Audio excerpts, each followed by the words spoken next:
এটা জামাতের গোলাম পরোয়ার সাহেব উনি নিজে বলতে পারবে যে কোন দৃষ্টিভঙ্গি, কিন্তু আমাদের যে দৃষ্টিভঙ্গি আপনি দেখেন, আমরা কিন্তু বারবার বলেছি অনতিবিলম্বে নির্বাচন চাই। কারণ বাংলাদেশে প্রতিদিন যে নতুনভাবে যে ষড়যন্ত্র হচ্ছে, যে ঘুরপাক খাচ্ছে, সরকারের জনপ্রিয়তা ধীরে ধীরে যেভাবে হ্রাস পাচ্ছে, আমাদের আশঙ্কা দ্রুত নির্বাচন না হলে যে এই জুলাই বিপ্লবের যে কাঙ্ক্ষিত সাফল্য সেটা আমরা অনেকটা ধরে রাখতে পারবো না। যার জন্য বিএনপি কিন্তু বারবার বলছে নির্বাচন। হ্যাঁ, সংস্কার একটা চলমান প্রক্রিয়া। আজকে রিফাতরা বলছে যে সংস্কার করতেই হবে।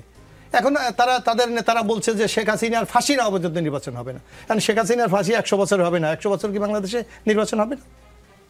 অর্থাৎ বাস্তবতার নিরিখে আপনাকে কথাগুলি বলতে হবে যে আমি কতটুকু বাস্তবায়ন করতে পারবো। আর বিচার আপনি করবেন, বিচার কি আপনি ইচ্ছা করে একজনকে ফাঁসি দিয়ে দেবেন? আইনি প্রক্রিয়া আছে, তত্ত্বপাত্য আছে, এখানে পক্ষ বিপক্ষ যুক্তিতর্ক উপস্থাপন করবেন। সেটা যদি আপনার পছন্দ না হয় সেটা আপিল যাবে, হাইকোর্ট আছে, সুপ্রিম কোর্ট আছে, একটা দীর্ঘ ধারাবাহিক প্রক্রিয়া। কিন্তু আপনি তো সেই শেখ হাসিনার মতো একই ল্যাঙ্গুয়েজে আপনি কথা বলছেন। আপনি গুম করে ফেলার মতো অবস্থা, আপনাকে নিরুদ্দেশ অবস্থা, আপনাকে আমি জোর করে বিচার করে দেবো, আপনাকে গুলি করে দেবো। এইগুলিতে তো গণতন্ত্রের প্রক্রিয়া উত্তরণ করা সম্ভব। গুলি করে দেবো কে বলছে? আমি যেই অবস্থাটা হচ্ছে নানা ক্ষেত্রে হাসিনার আমলে যেটা হয়েছে না, আমাদের অনেক লোককে ইচ্ছা করে গুলি করে দিয়েছে। এখন আপনাকে তো এই সরকার আইনের শাসনে বিশ্বাসী, আইনের শাসনের যে প্রক্রিয়াগুলি আছে সেই প্রক্রিয়াগুলি তো আপনাকে অনুসরণ করতে হবে। তাই অনুসরণ করতে গিয়ে গণতন্ত্রের যে মূল স্পিরিট জনরায়, সেটাকে কি আপনি অবজ্ঞা করবেন? যার জন্য আমাদের স্পষ্ট বক্তব্য যে আপনাকে নির্বাচনের দিকেও যেতে হবে, পাশাপাশি সংস্কারকে আপনার চালাতে হবে। আপনি যদি সংস্কারকে মুখ্য অবস্থায় রাখেন তাহলে নির্বাচন কবে হবে সেই নিশ্চয়তা তো আপনাকে দিতে হবে। আগামী নির্বাচনে বিএনপি সরকার গঠন করবে আর জাতীয় নাগরিক পার্টি বিরোধী দল হিসেবে সরকারে থাকবে বলে মনে করেন জাতীয় নাগরিক পার্টির যুগ্ম আহ্বায়ক সরোয়ার তুষার। তিনি বলেন আগামী নির্বাচনে তাদের দল 30 থেকে 35% ভোট টানতে পারে। কারা বিরোধী দল হলে আপনাদের জন্য সুবিধা হয়, এনসিপি নাকি জামায়াতে ইসলামী? না, আমরা এটা আমরা তো বিরোধী দল হতে পারি। জি, বিএনপি সেই 27শে ফেব্রুয়ারি নির্বাচন হয়েছিল। আপনি 24, 25, 26 তারিখের পত্রিকাগুলি আপনি দেখেন, শেখ হাসিনার নেতৃত্বে আওয়ামী লীগের সরকার গঠন, অমুক প্রধানমন্ত্রী। 27 তারিখ জনগণ যখন অবাধ সুস্থ নির্বাচন দেওয়ার মতো সুযোগ পেয়েছিল, আওয়ামী লীগ কিন্তু হেরে গিয়েছিল। সুতরাং বিএনপি নির্বাচনে যাবে, আমরা তো এই ইউটিউবেই বিশ্বাস করি না। আমরা মনে করি জনগণের ম্যান্ডেটটা করছে। জনগণ যদি বিএনপিকে চায় অবশ্যই বিএনপি হবে। জনগণ যাকে বিরোধী দল হিসেবে চিন্তা করবে তাকেই বিরোধী দল বানাবে। এখানে বিএনপির নিজস্ব কোনো চয়েসের কোনো সুযোগ আছে বলে আমি মনে করি। হাসনাত বলছেন যে যেভাবে তাকে সেই বইয়ে বর্ণনা করা হয়েছে সেটা আসলে ঠিক নয়। রিফাত রশিদ চেয়ার ছেড়ে দিয়ে ভুল করেছেন। 7-8 মাস না যেতেই যদি ইতিহাসে মাইনাস+ খেলা চলে হবে। আমি বলি আপনাকে, ইতিহাস কিন্তু দ্রুত হয় না। ইতিহাস কিন্তু একটা পুকুরের মতো। ধরেন আপনি একটা পুকুর খুঁজলেন না, যত গভীরই করেন এর পানি কিন্তু প্রথমে একটু ঘোলা থাকবে, তবে ধীরে ধীরে ধীরে ধীরে এটা কিন্তু থিতাবে যখন, তখন আপনি পরিষ্কার পানিটা পাবেন। ওটা হলো ইতিহাস। আমি তো মনে করি ওদের সবারই একটা করে বই লেখা উচিত, এবং সেই বইগুলোর মধ্যে এরকম সবাই তো যার যার মতো করে দেখছে, এই অন্ধের হাতি দর্শনের মতো। কিন্তু সমস্যা নেই, যখন সবাই তার দেখার কথাটা বলবে তখনই আমরা একটা প্রকৃত হাতি দেখতে পারবো। দেখেন ওখানে কী লিখেছে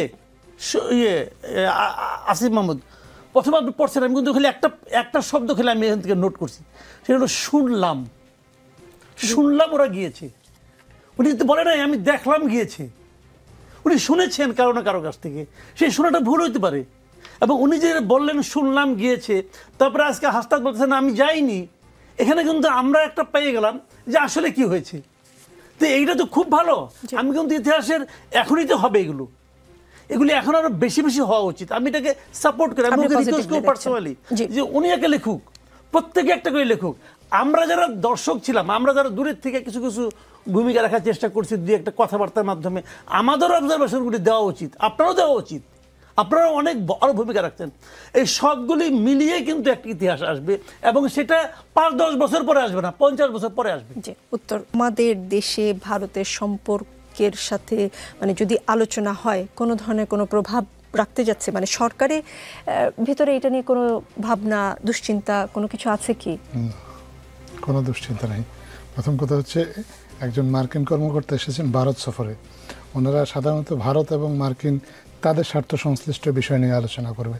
প্রসঙ্গক্রমে বাংলাদেশ আসলেও আসতে পারে, কিন্তু বাংলাদেশ এবং ভারতের যে সম্পর্ক সেটা বাংলাদেশ এবং ভারতের পরস্পরের স্বার্থের ভিত্তিতে বাংলাদেশ এবং ভারতের কর্মকর্তাদের সাথে আলোচনার মাধ্যমে সেটা নির্ধারিত হবে বলে বর্তমান অন্তর্বর্তীকালীন সরকার বিশ্বাস করে।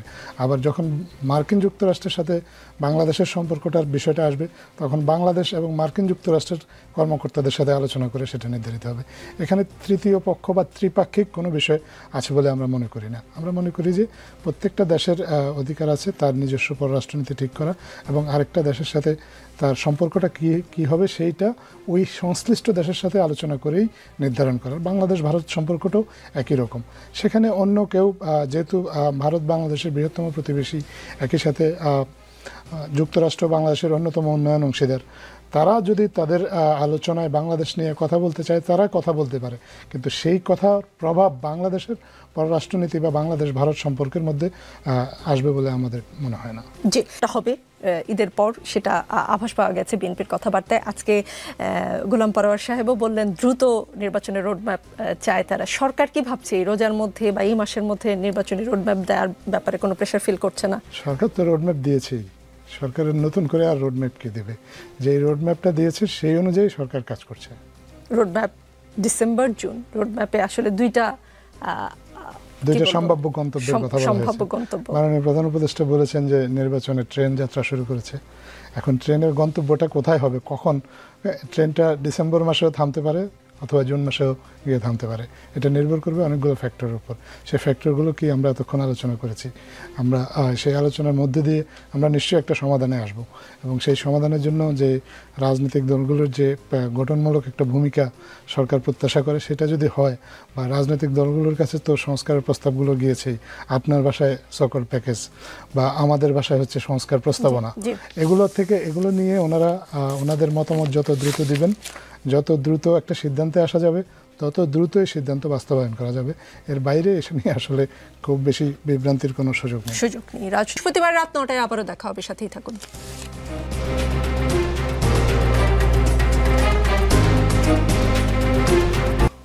কোনো দুশ্চিন্তা নেই।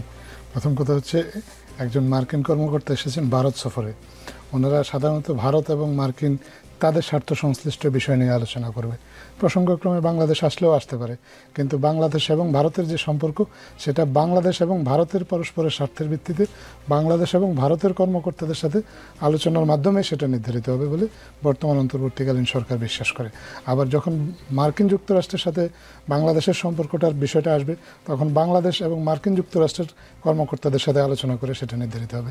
এখানে তৃতীয় পক্ষ বা ত্রিপাক্ষিক কোনো বিষয় আছে বলে আমরা মনে করি না। আমরা মনে করি যে প্রত্যেকটা দেশের অধিকার আছে তার নিজস্ব পররাষ্ট্রনীতি ঠিক করা, এবং আরেকটা দেশের সাথে তার সম্পর্কটা কী হবে সেইটা ওই সংশ্লিষ্ট দেশের সাথে আলোচনা করেই নির্ধারণ করার। বাংলাদেশ ভারত সম্পর্কটাও একই রকম। সেখানে অন্য কেউ, যেহেতু ভারত বাংলাদেশের বৃহত্তম প্রতিবেশী, একই সাথে যুক্তরাষ্ট্র বাংলাদেশের অন্যতম উন্নয়ন অংশীদার, তারা যদি তাদের আলোচনায় বাংলাদেশ নিয়ে কথা বলতে চায় তারা কথা বলতে পারে, কিন্তু সেই কথার প্রভাব বাংলাদেশের পররাষ্ট্রনীতি বা বাংলাদেশ ভারত সম্পর্কের মধ্যে আসবে বলে আমাদের মনে হয় না। জি, এটা হবে ঈদের পর, সেটা আভাস পাওয়া গেছে বিএনপির কথাবার্তায়। আজকে গোলাম পরোয়ার সাহেবও বললেন দ্রুত নির্বাচনের রোডম্যাপ চায় তারা। সরকার কি ভাবছে এই রোজার মধ্যে বা এই মাসের মধ্যে নির্বাচনী রোডম্যাপ দেওয়ার ব্যাপারে কোনো প্রেশার ফিল করছে না? সরকার তো রোডম্যাপ দিয়েছেই, সরকারের নতুন করে আর রোডম্যাপ কে দেবে? যে রোডম্যাপটা দিয়েছে সেই অনুযায়ী সরকার কাজ করছে। রোডম্যাপ ডিসেম্বর জুন, রোডম্যাপে আসলে দুইটা সম্ভাব্য গন্তব্যের কথা বলা হয়েছে। মাননীয় প্রধান উপদেষ্টা বলেছেন যে নির্বাচনে ট্রেন যাত্রা শুরু করেছে। এখন ট্রেনের গন্তব্যটা কোথায় হবে, কখন? ট্রেনটা ডিসেম্বর মাসেও থামতে পারে অথবা জুন মাসেও গিয়ে থামতে পারে। এটা নির্ভর করবে অনেকগুলো ফ্যাক্টরের উপর। সেই ফ্যাক্টরগুলো কি আমরা এতক্ষণ আলোচনা করেছি। আমরা সেই আলোচনার মধ্যে দিয়ে আমরা নিশ্চয়ই একটা সমাধানে আসব, এবং সেই সমাধানের জন্য যে রাজনৈতিক দলগুলোর যে গঠনমূলক একটা ভূমিকা সরকার প্রত্যাশা করে সেটা যদি হয়, বা রাজনৈতিক দলগুলোর কাছে তো সংস্কারের প্রস্তাবগুলো গিয়েছেই, আপনার ভাষায় সকল প্যাকেজ বা আমাদের ভাষায় হচ্ছে সংস্কার প্রস্তাবনা, এগুলো নিয়ে ওনারা ওনাদের মতামত যত দ্রুত দিবেন, যত দ্রুত একটা সিদ্ধান্তে আসা যাবে তত দ্রুতই সিদ্ধান্ত বাস্তবায়ন করা যাবে। এর বাইরে এসে নিয়ে আসলে খুব বেশি বিভ্রান্তির কোনো সুযোগ নেই। বৃহস্পতিবার রাত 9টায় আবারও দেখা হবে, সাথেই থাকুন।